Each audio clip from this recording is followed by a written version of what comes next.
Армысыздар, Жамбыл жұртшылығы келіп жеткен тәуелсіздігіміздің 30 жылдық мерейтойымен барлықтарыңызды шын жүректен құттықтаймын.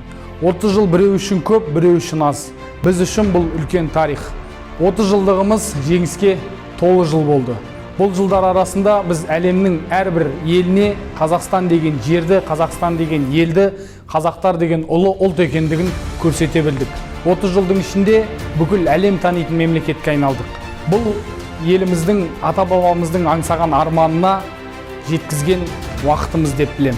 Баршаңызды тәуелсіздік мерекесімен шын құттықтаймын. Тәуелсіздік құрдасы ретінде бұл мерекенің біз үшін зор екендігін білеміз. Құрметті Жамбыл жұртшылығы, тағы да бір рет осы мерекемен шын жүректен құттықтай отыра, еліміздің тәуелсіздігінің баянды болуы үшін әрқайсымыз аянбай еңбек етейік.